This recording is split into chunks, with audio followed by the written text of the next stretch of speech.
Hey guys, this is Danny Boy. Alright, this is it. This is my final video in my Diablo 3 beta series. These videos have all showcased new runes and new systems in beta patch 13.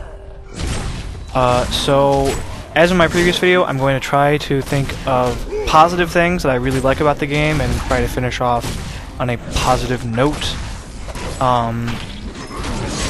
There's something I like. I like huge bloody explosions. I think that's really cool. I like the big eel explosions. I think those are cool too. I'll be happy if the big bloated guys, that explosion does significant damage on the higher level difficulty. Not so significant that it just instigates you, but significant enough that you want to you need to worry about that and you need to consider it, strategically speaking. I love the blood spatter in the game. I love the gore in the game. I actually really do like the art direction. It's just not quite as gothic-y and as dark as I would have liked. I do like it for what it is, though.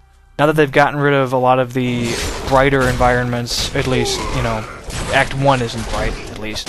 No more rainbows and waterfalls and puppies and kittens. I like it. It feels a little too World of Warcrafty to me. I mean, it's cartoony. It's a very different graphical style, a very different artistic direction than the guys in Blizzard North would have done. But I do like it. I'm not sure how I feel about you only being able to use 6 abilities at any given time. However, I think it's actually a fairly sound system. It will definitely help in balance and PvP. Kind of like Guild Wars, where you only were able to lock in, a certain amount of abilities at a given time. It makes balance a lot easier, and allows you to make the abilities more powerful and more interesting because of that. So I can't really fault them for that. I mean, the vast majority of characters in Diablo 2 only use 2 abilities. They might just use something on their left mouse and their right mouse or something, and then maybe a couple of utility abilities bound to some other keys.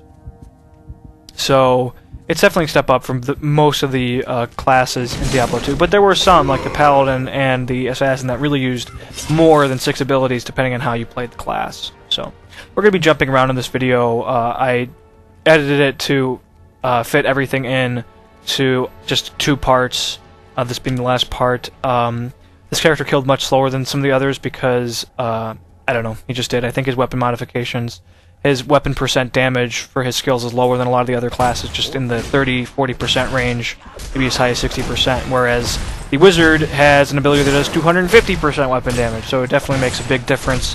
Things speed up once I get my level 6 weapon, but still. I really like that health potions are on a cooldown now. Titan Quest is something like that. I like that you can't spam them. I forget what Torchlight did.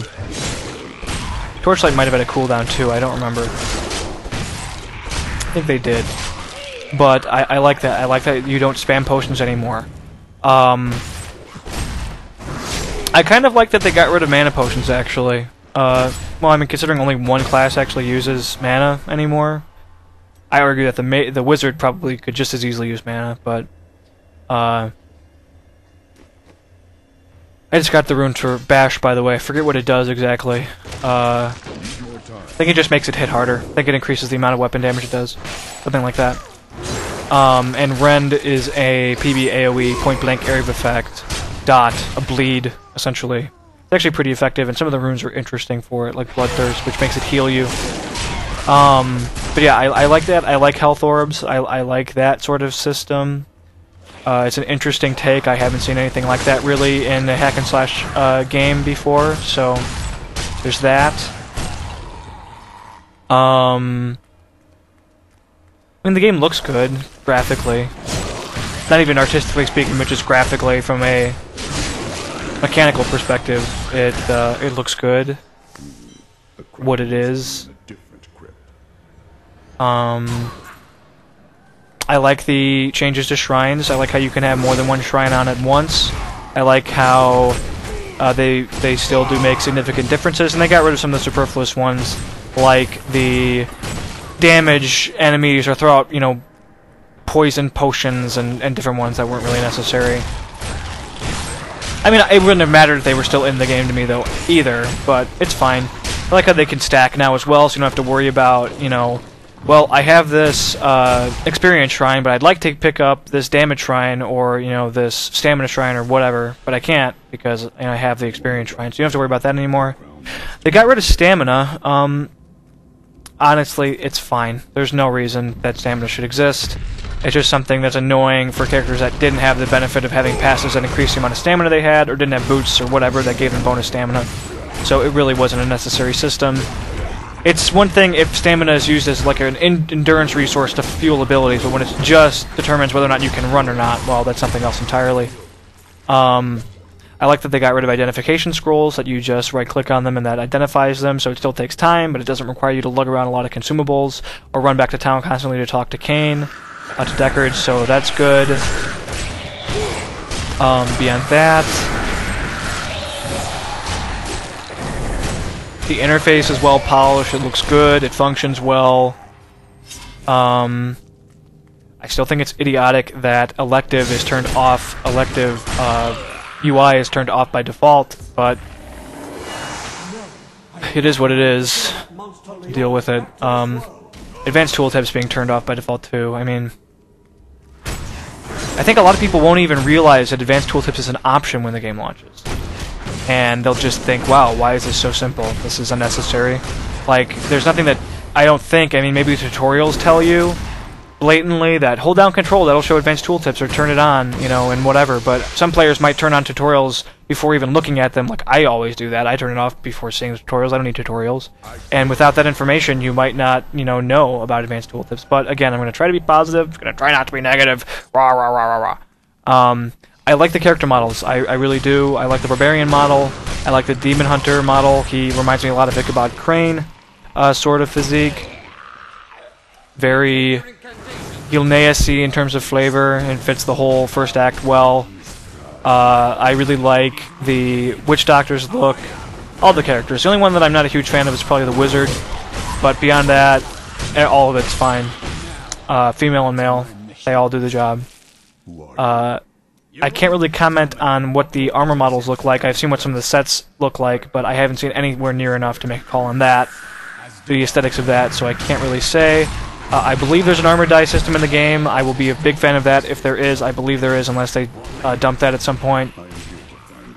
You'll notice that Hammer of the Ancients is ruined now. It has a small shockwave in addition to the damage it does in its area of effect, so that's nice.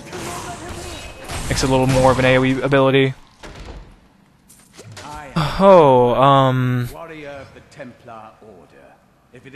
Let's see. I like how well optimized the game is. The game seems to run very well, even with fraps. I get a very solid FPS. It obviously get an even more solid FPS when I'm not running fraps, but I mean the game runs flawlessly. I haven't had any errors beyond just the beta errors of it restarting because they were taking down servers or whatever. And whenever I alt-tab out, it does crash, which is unfortunate. I assume that'll be fixed before the game launches, so I won't really worry about that.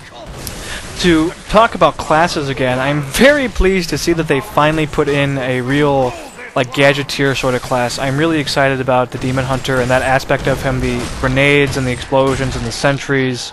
And they're even throwing in, the shadow stuff just for shits, and the Animal Companion and all that stuff. I'm really happy about that.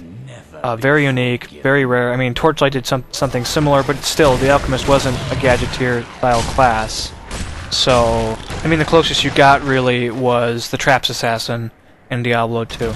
Definitely pleased about that. I like the variety of classes. I know a lot of players have complained about the lack of a real, pure, like, sword and board character, like a paladin sort of thing, even though everybody can use shields, but nobody really has any particular abilities associated with them. To that I say, I understand your grievance, but I guarantee you that that will be one of the classes they add in the first expansion. We'll add a sword and board guy, another melee guy, since right now the majority are ranged, so of course you're going to add, again, discounting the melee build for the wizard. I'm also very pleased that there's a melee build for the wizard. That's something I tried out in Diablo 2. Very ineffective, but fun. Very glad to see that there's a whole build dedicated to that now, so that's great. More variety is always a good thing. But going back to what I was saying, because there's only two real pure dedicated melee right now, they will be adding another melee class as one of the classes they add in their next expansion or content update or whatever. So I guarantee you they'll have some sword and board abilities to go with it. I wouldn't expect a paladin, though. the monk already fits that niche. At best, you might get some sort of knight, but again, the barbarian kind of fits that niche. So we shall see, or like a soldier or something. I have a feeling it'll be more interesting than that. It'll be something a little more exotic. So yeah, I'm not really upset about that myself, but I'm sure a lot of players are really pissed about it. So I can't really fault them for it. If you like that sort of archetype, you're kind of out of luck here. Again, you can use a shield in any character, but you won't have some dedicated skills for the most part. This is a kill I mentioned. I believe I do die here. In a previous video where I died from my barbarian, from these archers, I avoided for a while. Eventually, I just kind of heal up, and then I just charge in and try to kill them as fast as I can, and I die. I'm just tired of it. Like, just commit and be done with it and die and move on and whatever right there. But they gunned me down so fast, yeah, and just, I'm dead. Nothing you can really do. Of all the things in this beta that can kill you, it's really those archers that are the toughest. The archers and, I mean, the Skeleton King himself, really the only things that do significant enough damage. Maybe the occasional unique witch or something, but...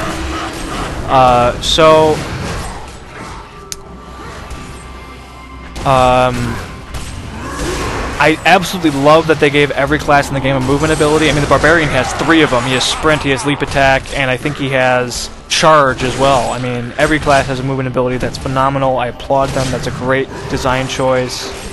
I mean, I can go on and on about the different things I like. I think just being a person, it's easier to find fault in the things we dislike rather than finding the things we really think are great improvements. The game is good. It's solid. It'll sell well. It will change the industry. For good or bad, it will change the industry. Only time will tell, with the real money auction house and what have you.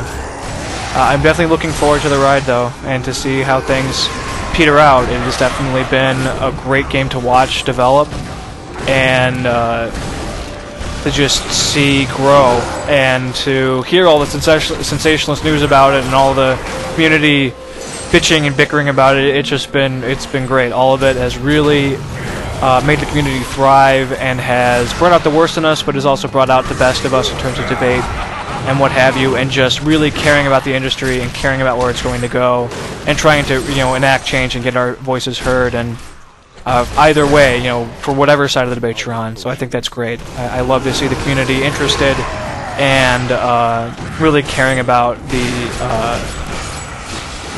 the future of games as it was, because it's my favorite hobby. I really want to be playing games for the rest of my life if I can. So I hope it stays healthy and stays a thriving industry, a competitive industry that will entertain us for years to come. So we're finishing off the Skeleton King here. I apologize if I refer to him as a Lich King. Kind of a bad habit. Ding level 8.